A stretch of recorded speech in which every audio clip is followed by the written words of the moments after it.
De sa cellule, Padre Pio ressent le désespoir de l'un des officiers, le général Cadorna. Il perçoit un danger. Son intense prière le transporte jusqu'à lui.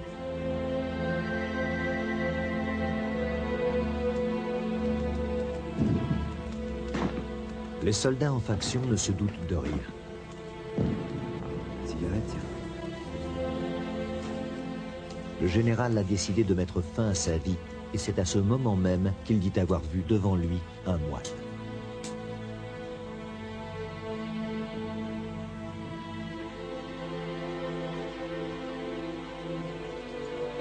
Non, général, ne fais pas cette bêtise. Cette apparition a arrêté le geste terrible que s'apprêtait à commettre l'officier. Il sait qu'il n'a pas rêvé, mais les soldats n'ont vu personne entrer dans la tente. Le général Cadorna ne pourra pas oublier ce moine. Il ne peut s'expliquer ni comment il est entré, ni comment il est sorti de sa tente. C'est avec stupéfaction que quelque temps plus tard, le général découvre dans un article l'existence de Padre Pio. Il croit reconnaître le moine qui l'a sauvé. Pour en avoir le cœur net, il se rend au monastère. Il veut être sûr que c'est bien Padre Pio qui est venu à son secours ce soir de désespoir.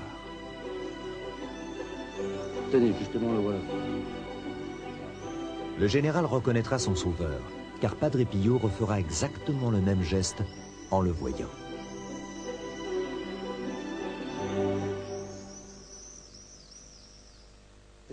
Ce jour-là, on peut dire que le Seigneur lui avait envoyé un messager pour, en quelque sorte, empêcher le terrible geste qu'il s'apprêtait à faire. Ce suicide aurait affligé toute l'Italie, pour qui le général était un héros.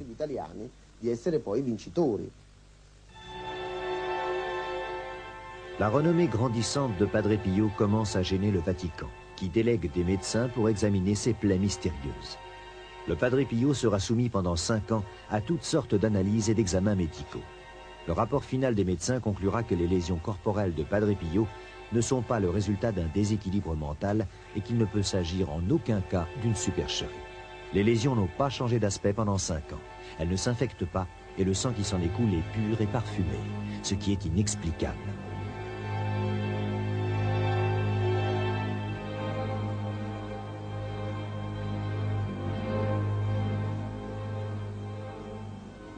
Les médecins disaient, cet homme, avec toutes ses souffrances, il ne mange pas.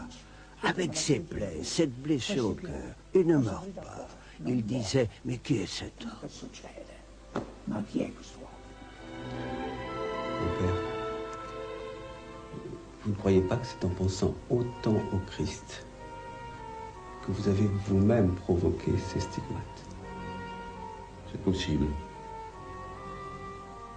Essayez donc de penser à un bœuf. Peut-être vous poussera-t-il des cornes.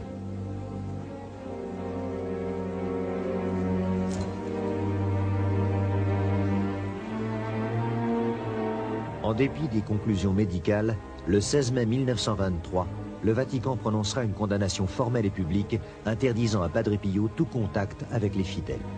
Pendant 10 ans, le prêtre ne pourra ni célébrer la messe, ni recevoir de confession. Il restera isolé dans sa cellule. Son seul réconfort sera la prière. Pourtant, les fidèles continuent de venir au monastère, espérant l'apercevoir. Enfin, le 14 juillet 1933, le Saint-Office lève son interdiction et le Padre Pio a de nouveau l'autorisation de célébrer la messe. Des milliers de fidèles attendent aux portes de l'église.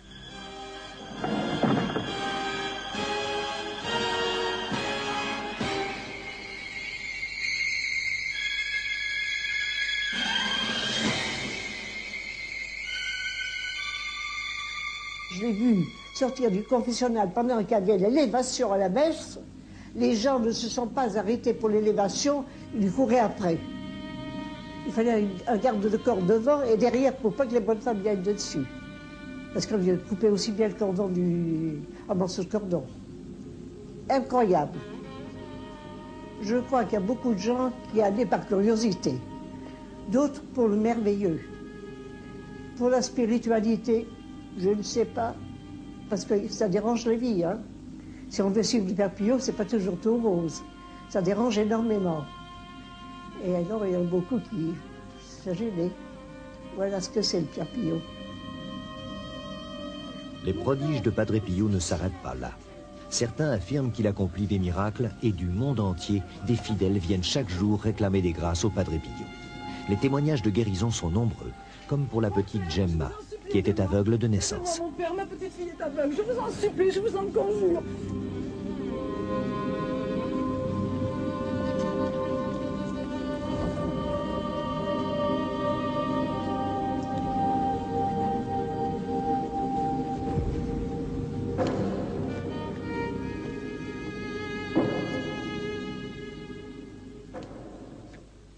Aujourd'hui, Gemma n'a pas de pupille, mais elle voit très bien.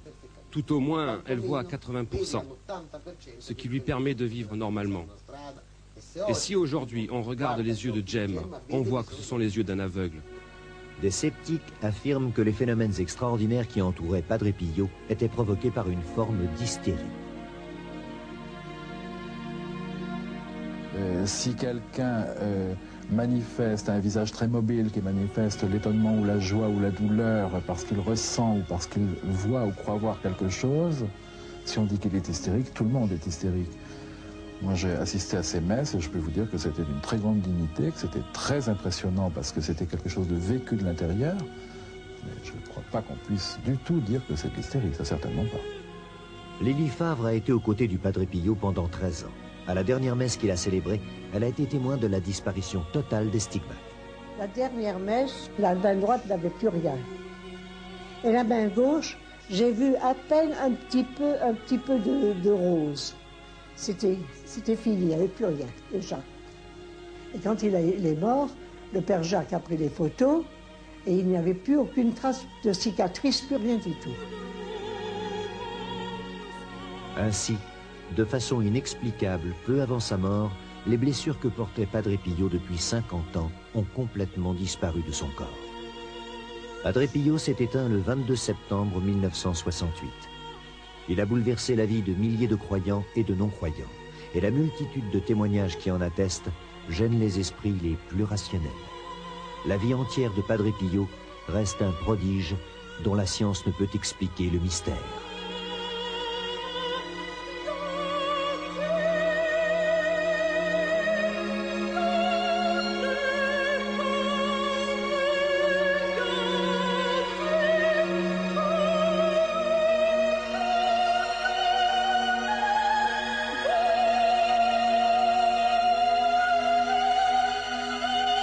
Yann Spar. Alors 94.